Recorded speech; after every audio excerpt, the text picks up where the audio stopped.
What is up, everybody, and welcome back to another video. Today we have my 3-year-old in the chair, and it's time that I give him a nice little haircut. So this one I'm going to be doing kind of like a mid drop skin fade with the design on his right side. I'm going to start it off by brushing his hair with a soft bristled brush. I got this on Amazon in like a pack of 5, I believe, and they're just really soft and very nice on the skin. I also use them on myself as well. So I did end up dropping the line on this side first when I was skinning it, because I was initially going to do the design on here. That's kind of why I curved that back piece up a little bit, but then I decided I'm going to do it on this side. So I just didn't know what I was going to do at first. I'm honestly just winging it with the design. I came off with a line and just kind of curved it towards the back.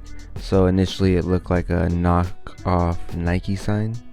I know this part went pretty quick, I edited it that way, but I created the design, created the second guideline right under that. I wanted to give me some space so I have some hair to blend underneath that area, just to kind of give it a nice little effect. And after cleaning all that hair with the trimmers, I have my Bronze Series 9, and I'm just going to go ahead and start skinning him all the way around his head.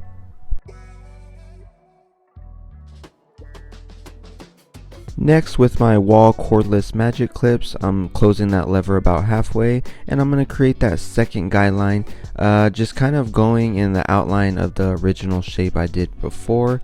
And with the design, before I continue the outline with the wall magic clips, I kind of curved it just a little bit more on the end. It just looked weird to me the whole time, you guys. I honestly didn't know what kind of design I was going to do. I just knew I wanted to do something on him. So later on throughout the cut, I actually add a little bit more to the design itself. After creating that second guideline with the wall magic clips, I close the lever all the way and start blending out the guideline underneath. And whatever I wasn't able to remove with the wall magic clips, I just used my Andy Slimline Pros, and it definitely did the trick to help erase that line a little bit more. Next, I have the number 1 guard attached to my wall wireless clippers, and I'm going to create my third guideline.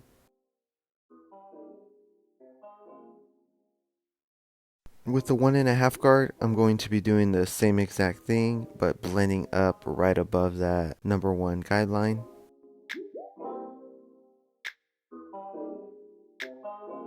And at the very peak of the side of his head, I'm going to use the number 2 guard and just start using a flicking out motion, just to kind of blend down a lot of that length that's sitting over the side of his head. Now from here I'll be down fading, so to blend out that number 2, I'm going to be using the 1.5 guard with the lever a little bit more than like 3/4 closed. And I'll be doing the same exact thing now with the 1 guard, and so on and so forth.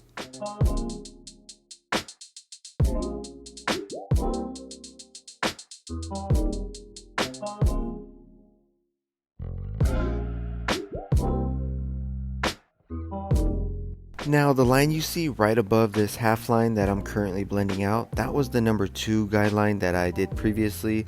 As you can see, I am going to have to blend it down a little more just to kind of match the sides, since it is kind of a high skin fade. But I am using my Ion Extreme clippers with the lever starting in the all the way open position and just closing it little by little, blending out as best as I can. Now to kind of fade out that number 2 guideline, I'm just doing a little bit of clipper over comb action with the number 1 guard attached, and I'll lower that lever just a little bit if needed, but I'm not gonna do the sides right here too short. This is the 1.5 guard reattached, and that's just to kind of blend out that number 2 guideline that's still present even after doing the clipper over comb. Combing his hair over to the side how I will normally brush it, how I normally always brush it, and this is just to give me kind of a better look at what else I need to work with on this side of his hair currently. I didn't want to fade down any lower than what I currently had already on this side of his hair, so I attached the number 3 guard, and I'm just doing a little flicking out motion, getting any extra hairs that are still there in the area. And now from that 1.5 guard, I'm just going to blend it out a little bit more with the number 1 guard, but using the Ion Extreme clippers, so that number 1 guard with the lever all the way open is still equivalent to me using that 1.5 guard on my wall magic clippers.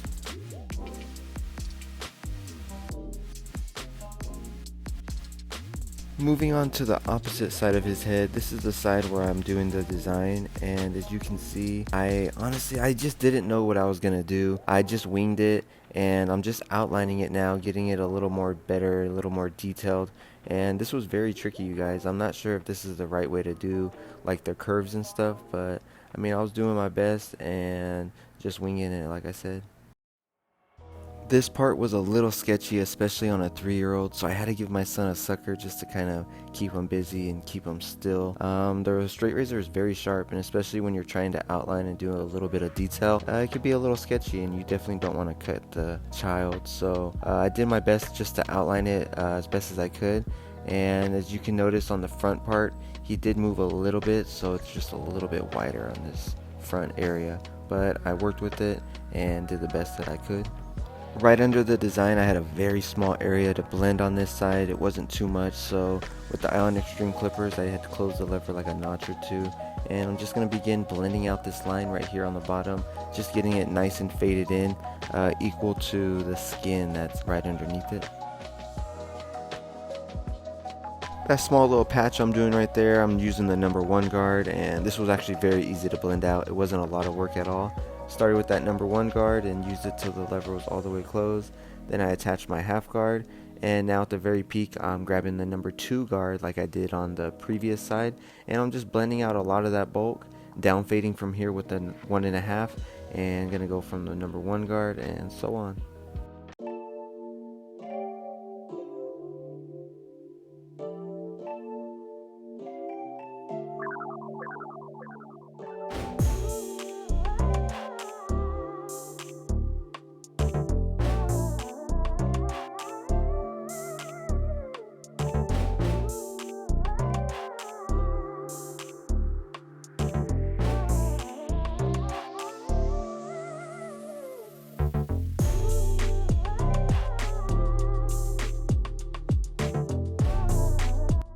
So right here I'm still doing a little bit of detail work. I'm very picky when it comes to this part of the haircut. Towards the end of the haircut is when you really gotta look out for details and just make sure that everything looks good. You don't want to leave people with a really harsh line all the way around their head. It's very understandable that with some people you just can't blend everything out perfectly. It's just the way their hair is. I went over and traced the outline of the design one more time just to make sure it was nice and skinned, and at this point I just kind of went with the flow and started to create a little bit of an extra add-on for the design just to make it look a little better. Shout out to anybody who does designs on hair for a living every day, multiple times a week. I mean, practice makes perfect, but for reals it's not easy at all. But I think adding this little extra touch on the back really made it pop a lot more, and it just made the design look a lot better than what it was previously. These Babyliss trimmers are very sharp but also very soft on the skin, and they just cut right through the hair. I think they're an excellent choice when you want to use them for designs and also just any type of details on the hair, like lining up or just sharpening around the ears or the neck.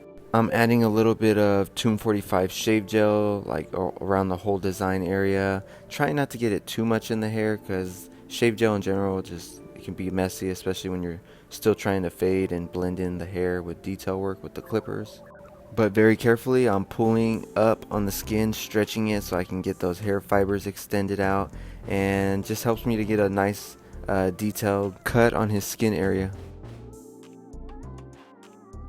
Now I'm just outlining the part line. I brushed it to the side, and I'm just going to use the trimmers, not going to use the straight razor at all.